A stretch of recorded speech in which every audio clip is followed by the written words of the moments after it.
What's good, folks? It's your boy Jack, and we are back on the Gift of God podcast. Last time we talked about silencing the inner critic and choosing faith over fear, but today we're digging into something that can look divine but actually be a detour. Today's topic is divine delays or distractions.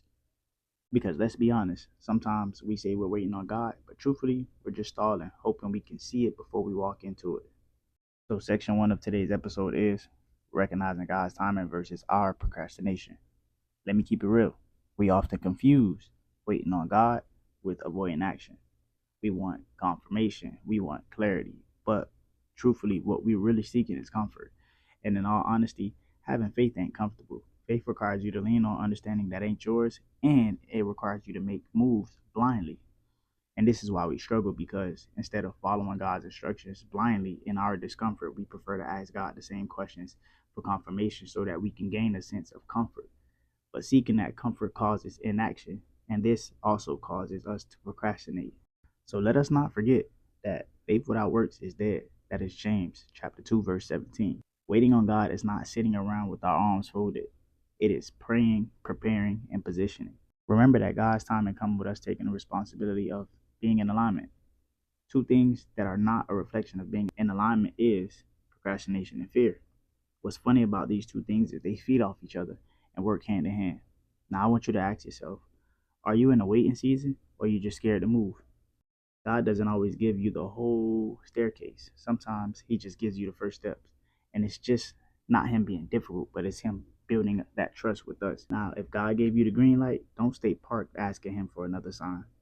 We have made it to point number two, and point number two is distractions disguised as opportunities.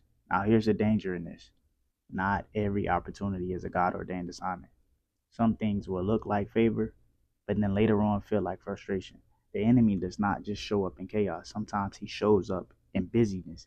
And understand that busyness is not always equivalent to being productive. Being busy does not always mean that you are progressing in your purpose.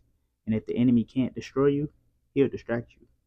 He will lead you into things that look like opportunities, but in actuality, it leads you into getting off path to you fulfilling your purpose.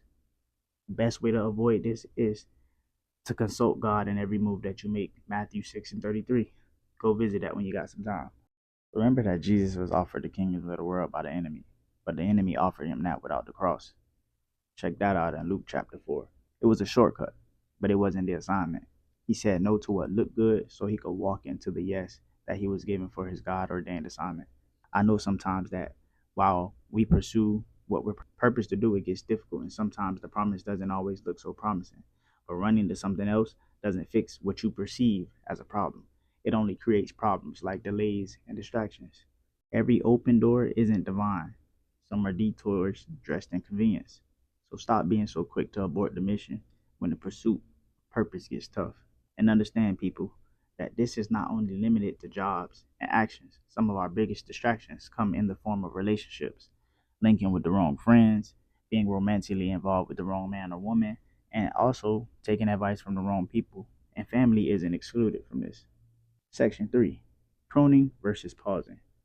This is where we get tripped up because both pruning and pausing can feel like nothing's happening at all. But understand that God is not stalling. He's strategic. Remember, he is a master at planning. But let's talk about pruning. Pruning is when God cuts away the unnecessary so that the necessary can grow. You might lose people, you might lose opportunities, but it's not punishment, it's preparation. So don't get discouraged and pull away, but lean into God a little more than usual. And as far as pausing goes, that's when God sits you down, not because you're off course, but because he's maturing you for the next level.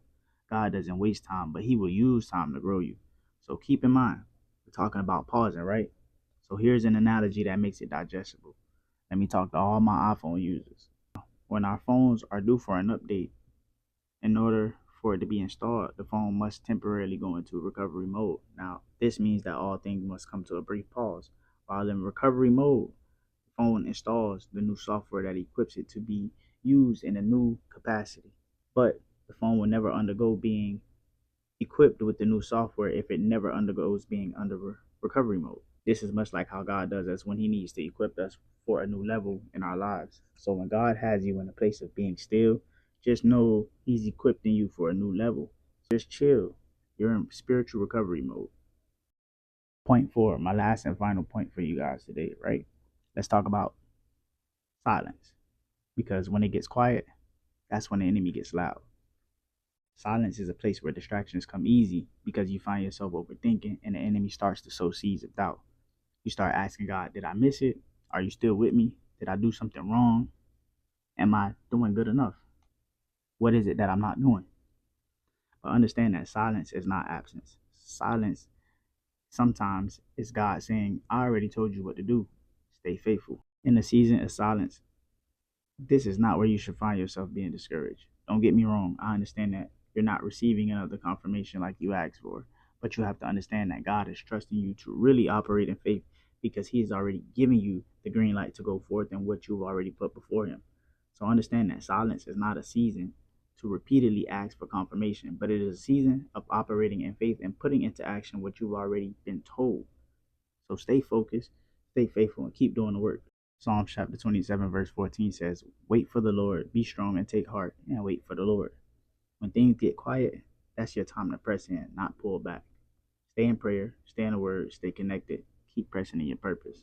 When God is silent, go back to the last thing He said and keep doing it. So here's what I want you to reflect on in my closing. Am I calling fear faith and procrastination patience? Am I chasing distractions because I'm tired of waiting? Finally, am I rooted in prayer or am I reactive in pressure? Listen, divine delays are real, but don't let distractions steal your time, your energy, or your peace. Because when God delays, it's for development. But when we delay, it's often just because of disobedience. So stay faithful, stay planted, stay prayerful. God is not finished. So that's all for today, folks. I pray it was a blessing for you all. If this video hit home and it blessed you, like, comment, subscribe, and most importantly, don't forget to give this to someone who may need it. God bless. Until next time.